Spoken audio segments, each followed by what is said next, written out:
Little JoJo, she's a cutie. We're gonna keep her. A boat sinks and every single person drowns. Ugh. Who survives? Answer coming up. So our current flock of chickens have stopped laying eggs, and that happens, and they've dwindled down to 2. So we're going to replenish that flock with some baby chicks here. And we got 4 Buff Orpingtons, 2 Barred Plymouth Rock, and those are primarily for eggs. But I also got 5 other birds here that I've never raised before. We have a lot of deer around here, a lot of wildlife, so I'm assuming that contributes to the tick population around here. Invariably, our dogs, our livestock, even us, will find a tick or 2 during the summer, and it's very frustrating. Ticks are just eeh. But I heard guineas, which we got 5 guineas here, are great tick eaters, and they will clean a place up of ticks, is what I'm told. So we're going to give it a shot. We should have done this years ago, just I don't know why we haven't. I also heard that they are great at letting you know when something's wrong around the farm. They have a loud alarm system. Piper, our dog, is getting older, and I don't know if I want to replace her with a dog. I don't know, I haven't decided. So I want to see how these guineas do to help protect the farm, at minimum to let us know something's wrong or to scare off a predator with their noise. But they will basically free range around the property. They will be raised in the coop with the chickens in the beginning, and then they'll be let out to free range a little bit with the chickens, but they will be able to fly, and they will, what I'm told is probably roost in trees around the property, but they will always stay around it, as far as I know. We'll let you know, we'll keep you updated. So it's the beginning of April, and the grass is really starting to grow up in their paddocks, the pigs' paddocks. So I'm going to stop supplementing their regular pig feed with alfalfa pellets. I did that during the winter to give them some of the greenery, the vegetation, the roughage that they were missing. But now I've seen them grazing. They're getting a lot of grass on their own. So I'm just going to give them regular pig feed right now. Here. During the winter, the amounts of pig food that I was giving them increased. I will decrease that gradually as we go into the summer so that they will get about 2 cups each per feeding, which is twice a day. So each pig will get about 2 cups of this pig feed every time. Right now it's probably about double that, and I'm going to keep doing that for just a little bit more. They're going to come. I got to hurry and do this.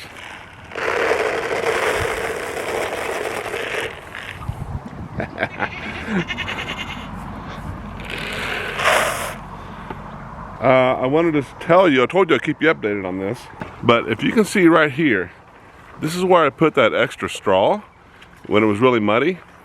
It has packed down into a nice hard dirt area. You can see the demarcation right where he is. Past it is, look, well, there's no straw, and you can see it's muddy and hoof prints are real deep. Right here, no hoof prints. It's real nice and solid. And you can see the same thing. It goes all the way back here, but you can see it instantly where it stops. Right there, now you can see footprints and it gets muddy. So I think straw is an excellent answer to this mud problem. And I got plenty of it because when I clean out the goat stalls, there's all the straw. Makes you think of bacon and eggs, doesn't it?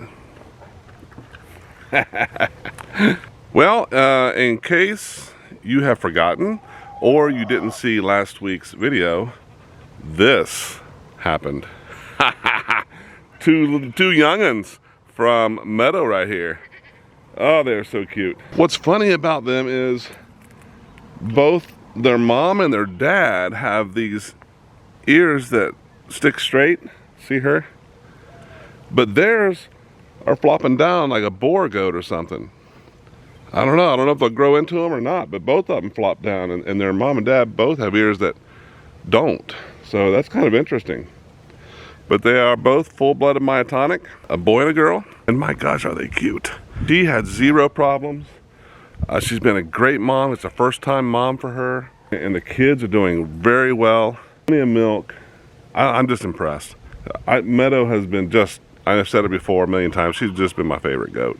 Very maternal, very trusting with us, with the goats, or with her kids. So I'm loving every minute of it. It's a great addition to the farm. So here's the papa to those two kids. And you can see his ears go straight out or are straight. They don't flop. So I don't know where the kids got it, unless, like I said, they'll grow into it. I don't know. I don't remember. I didn't see him as a kid. I don't remember Meadows ever doing that. Possible? I don't know. I can't remember. But it's they look really long and floppy, so I don't know what's going to happen with them. It's funny. Look at this awesome scratching post. Danky would go up here and just scratch on this thing all day long. You can see where he's done that. Better than inside the house, I say. What's up, Zero? It's just a bucket of water. How you doing, young goaties? What's going on? The one on the right is the buck, well, and the one on the left is the doeling. They're so cute. And Danky can't stay away from them. That's why he was in the chicken coop for a while. He was trying to take over their little warming station in there. And I said, that's for goats and goats only. So I let him out today and he is re-exploring the area. But he migrated right to this kidding pen. And I don't know. Hey. Yeah. One of the things on a hobby farm or any farm that you need to be concerned about is what you feed your animals, obviously. There are certain foods designed for certain animals, the right nutrients, vitamins, proteins, whatever. But there are some that's designed for certain animals that are dangerous and or lethal to other animals if they eat it. For instance, if you have goats and sheep together, goats need a certain amount, higher amount of copper than other animals, and copper is poisonous or dangerous to sheep. So you can't intermix that feed or feed them together because they will eat each other's feed and the sheep will not enjoy that. Also, when you have different animals, you need to worry about if you have a certain food that is good for a certain animal and another animal is eating it but it isn't necessarily dangerous to them, well, they're taking all the food away from the animal that it was designed for. The reason I'm bringing some of this up, I wanted to talk about this for a second. This obviously is a livestock gate and it has a deformed middle here. That deformity was made purposefully by me because the goats were eating my dog's Piper's food. We used to feed Piper in a bowl, in a stall, and the goats would get to it all the time and eat it themselves. Well, dog food isn't necessarily the best food for a goat, and I wanted my dog to eat its food. So I had to design a way to keep them apart. So I put up that gate on this stall right here. It's obviously not there now.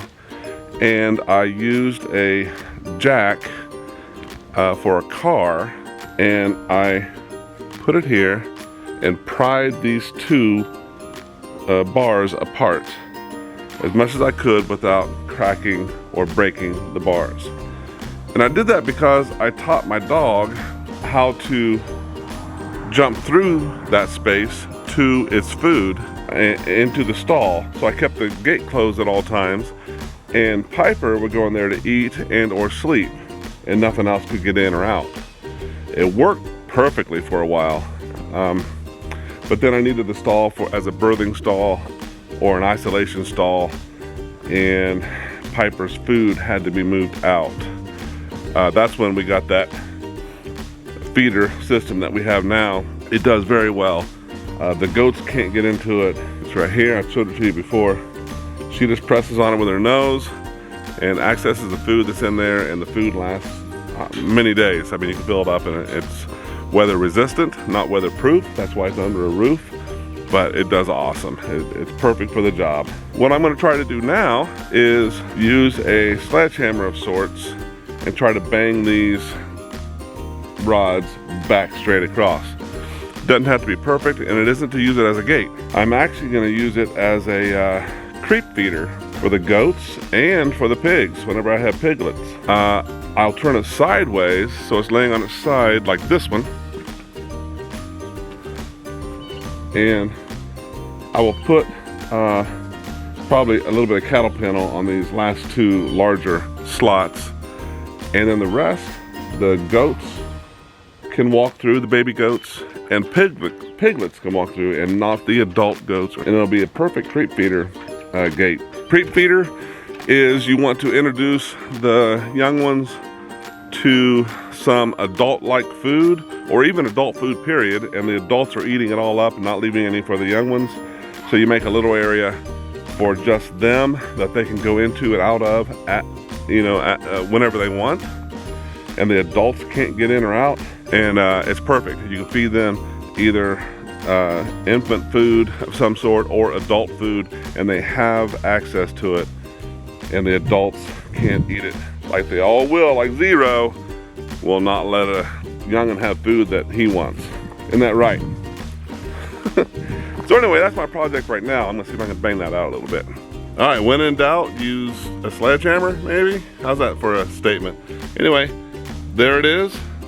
Tool that I used, banged back in shape, and we're gonna try to use that for a creep feeder gate. Today, I'm gonna try something I've never tried to do. Ooh, I'm gonna try to trim Clover's hooves. They are overgrown and need attention, but I've never trimmed a pig's hooves before, so we're gonna see how this goes. They're strong little boogers, man. So she'll put up a fight, I think, but I don't know. I'm gonna get Rennie out here to help me, and we'll see if we can do it. All right, so we're trying to make Clover roll over so we can do her hooves, which we haven't done the whole time we've had her. This is gonna be a huge pain in the butt because she's huge, and she will fight and she will scream, and oh my gosh. But she just has to learn that this is for her own good. Okay, she's not gonna roll, so I'm gonna try to flip her. Ready? Oh! Oh my gosh, it's huge.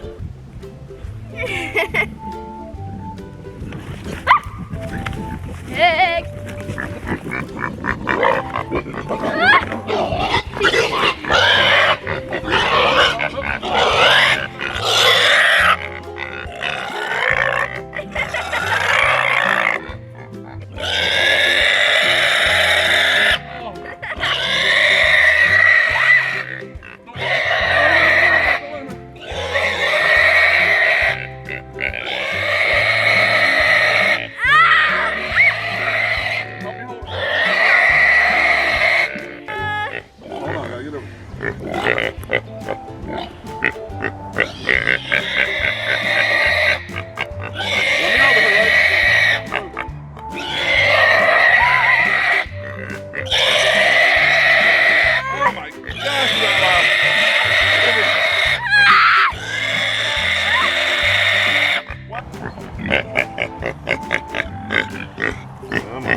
Oh, Rennie, she almost hurt my ears. I know.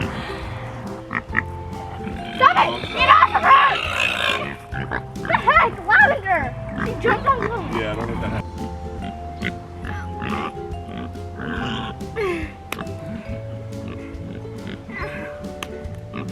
You're so heavy. Heavy.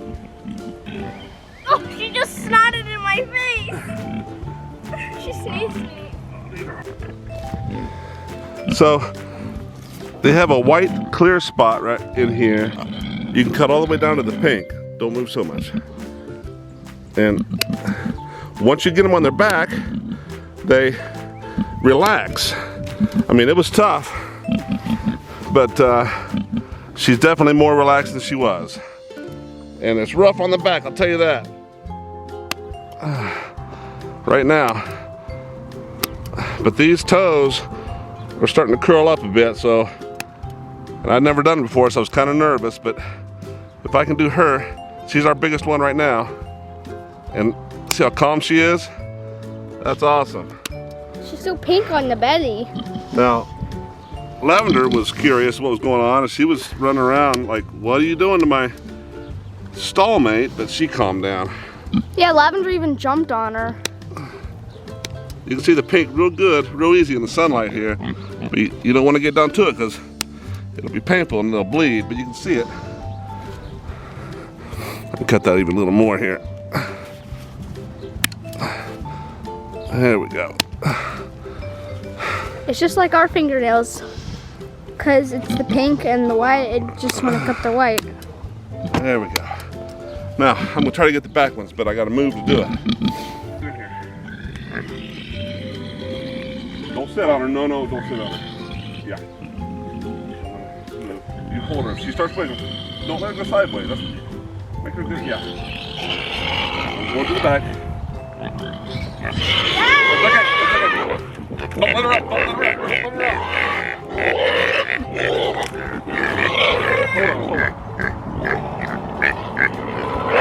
I'm going to turn her up.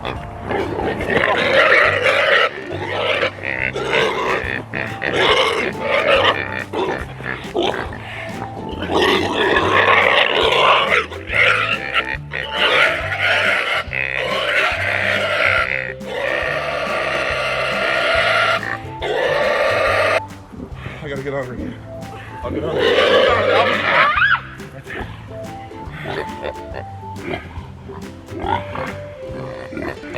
Okay. Dad, she's late. She just pooped! Okay, that's all. Hey, come over here. Get right here. Just need to feel your knees on her real tight. Ready? Come on.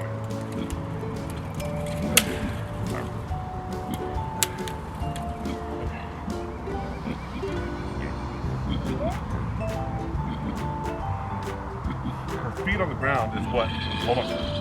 Make sure she feels pressure. Her feet on the ground is what gives her.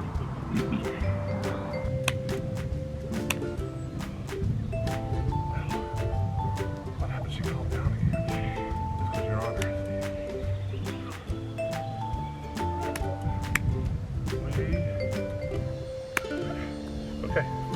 Okay, there we go. The answer is the people that were married. Huh? Okay. Thank you for watching and joining me as we go on this hobby farm journey together. Please like and subscribe to continue being a part of all the adventures and stories that happen on Rubber Soul Farm. And as it so happens, right now, there's a lot happening on Rubber Soul Farm, including baby goats and keets, which I've never raised before. And you saw my first adventure in trying to trim Clover's hooves. That was something else. I mean, both Rennie and I were breathing hard after that one. She is a screamer. Oh my gosh, our ears were hurting. But we got the job done, and we think we can do it again if we have to, so that's all that counts. And by the way, Rennie has her own vlog, RSF Country Girl Diary, if you want to see what her viewpoint is on her adventures around the farm. Also, remember, if you want to add to or submit a riddle for me to use, please do so, and I'll give you a shout out if I use your riddle. I hope we can spend more time together on the farm, but until then, enjoy your animals and take care of yourselves.